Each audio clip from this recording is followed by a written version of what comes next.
নমস্কার বন্ধুরা, আজকে আমি এই ভিডিওতে ওয়াটার লিলির প্রতিস্থাপন আর তার মাটি তৈরি মানে কি করে সেই ওয়াটার লিলির বাল্বগুলো বসাতে হয় তার পুরো প্রসেসটা আপনাদের সঙ্গে শেয়ার করতে যাচ্ছি। তো ভিডিওটি শেষ পর্যন্ত দেখুন, আশা করি যাদের অজানা রয়েছে এই বিষয়টা তারা বেশ বুঝতেই পারবেন। পদ্ম আর শাপলার ক্ষেত্রে কিছুটা পার্থক্য রয়েছে। পদ্মে যেরকম টিউবার বসাতে হয় ঠিক সেরকমই লিলির ক্ষেত্রে এরকম বাল্বগুলো বসাতে হয়। এই দেখুন, এই যে বাল্বগুলো, এই বাল্বগুলো থেকে দেখুন এই যে শেকড় বেরিয়েছে। এই শেকড় যখন বেরোবে তারপর এই বাল্বগুলো বসাতে হবে, আর পাশাপাশি এই পাতা ছাড়তে শুরু করবে। দেখুন এখানে একটা রয়েছে, দেখুন এটা একদম ছোট্ট ছিল, দেখুন এখানে এই যে শেকড়গুলো বেরিয়েছে, পাশাপাশি পাতাও ছেড়েছে। তো ঠিক এই রকম অবস্থা যখন আসবে তখন এগুলোকে বসানোর মতো উপযুক্ত হয়ে যায় এইগুলো। আচ্ছা, তো এবারে আসি আমরা এই মানে গামলা বা যে পট সেটার বিষয়ে।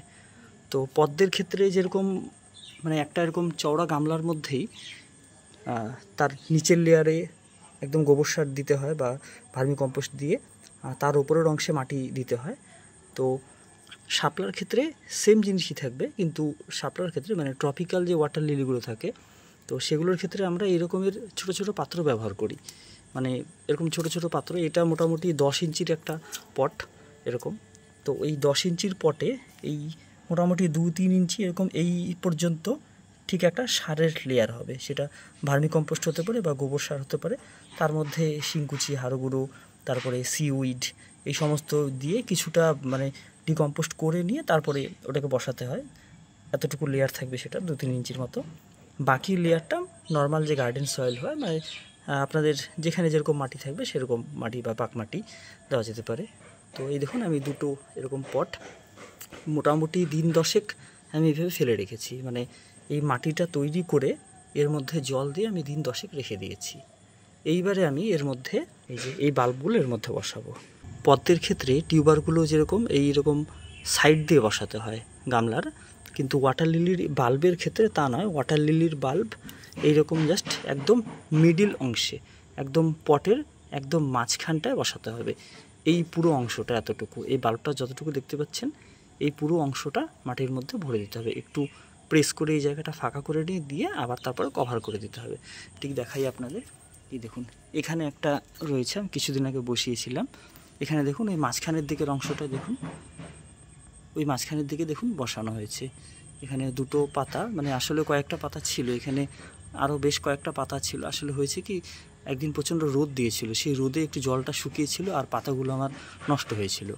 তো যাই হোক, অসুবিধা হবে না, সেটা আবার হয়ে যাবে। নতুন পাতা বেরোচ্ছে, খুব তাড়াতাড়ি গ্রো করতে শুরু করবে।